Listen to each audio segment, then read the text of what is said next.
दा जोङो तामुलपुर डिस्ट्रिक्टनि सिङाव थानानै मुंख्लं नखर मोनसे आफाद दङ।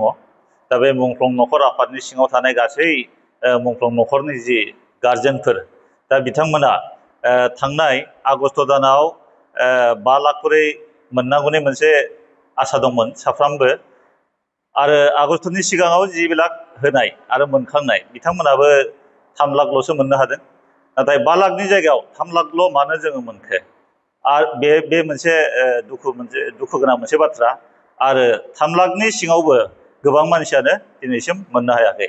दा बिसोरो 15 आगस्टनि एबा 15 आगस्टनि गेजेराव बिथांमोना होबावनायनि बयनिफ्रायबो मुंख्लं नखरनि जायफोरनाखि सोद्रोमा आरो गार्जेन बिथांमोननिफ्राय पासबुक लांजोबदोंमोन बिथांमोना 15 आगस्टआव होगोन होननानै, नाथाय बिथांमोना मानो होनो हायाखिसै। दा बिनि थाखायबो गोबां जोंनि मुंख्लं नखर सोद्रोमा बिथांमोना दुखु मोननानै दं, बेखौ आसा खालामनानै दं, नेनानै दं, नाथाय मानो मोननो हायाखै। बिथांमोना मुंख्लं नखरनि सोद्रोमाफोरखौ आसा होनानै बेबायदि थगायनाया मोजां खामानि जायाखै बिथांमोननि। दा बेखायनो जोङो खावलायदों बिथांमोना जाहाथे सिगाङावनो बाजेटआव लाखानाय बादिनो आरो सिगाङावनो होबोनाय बादिनो 5 लाख करि मुंख्लं नखर आफादनो बा नखरनो होनांगौनि बिथांमोना मा होनो जबान मोनसे जाखानाय। 5 लाखनि जायगायाव 3 लाखल' होबाय आरो 3 लाखनि मादावबो बिथांमोना 15 आगस्ट खालि थगायबावनाय जाबाय।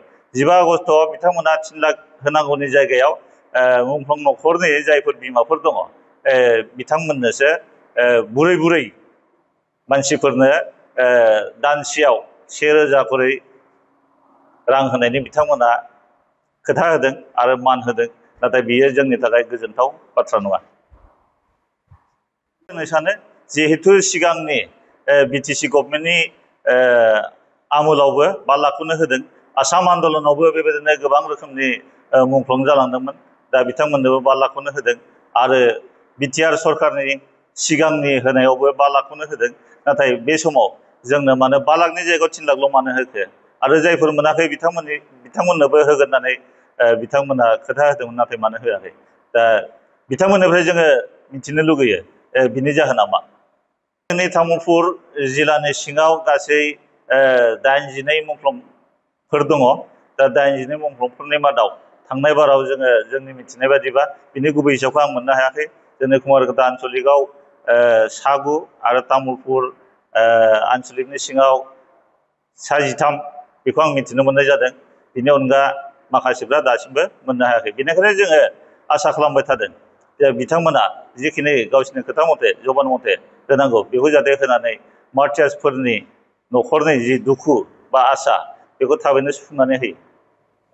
प्रेस मिट लानायनि थांखियानो जाबाय थांनाय बे आगस्ट मासाव बिथांमोना फोसावदोंमोन, माने जि खोथा थालांनाय मुंख्लं नखरनि जि खोथा थालांनाय बेखिनिखौ गासैखौबो होजोबनायनि थांखि लादोंमोन, बिथांमोना फोसावदोंमोन। दिनै जोङो 5 लाखनि जायगायाव खायसे सुबुंफोरा 3 लाख मोनबाय, थेवबो जोङो बेयावबो गोजोननाय गैया। आरो लोगोसे जोङो खावलायो बिथांमोनखौ जे आगस्टआव नेक्स्ट सरकारा जायानो थाया मानो जोङो बिथांमोनखौ जाहाथे जोंनि मोननो लागा बा जिथु गभर्नमेन्टआ फोसावलांनाय बै जाहाथे होयो फैगोन सरकारा, जों बेखौनो आसा खालामनाय थाबाय। जोंनियाव एबसु, बिएलटि आरो एनडिएफबि माने गासैबो माने बड'लेण्ड मुभमेन्टआव मुंख्लं सोद्रोमाफोर दङ, गासैबो मोनजोबनो हायाखै। दा बिथांमोना फोसावदोंमोन आगस्ट मासाव माने जिखिनि थालांनाय गासैखौबो होजोबगोन होननानै फोसावदोंमोन, नाथाय दिनै जेरै बुंनाय थारमाने बिदिनो थालांबाय। जोङो सरकारखौ बेखौनो जोङो बुंनो थाङो, दिनैथ' सरकार दिनै गैला, जा सरकारानो फैया मानो जोंनि जाहाथे थालांनाय आद्रा खामानिखौ जाहाथे मावो फैगोन सरकारा, जों बेखौनो खावलायनाय थाबाय।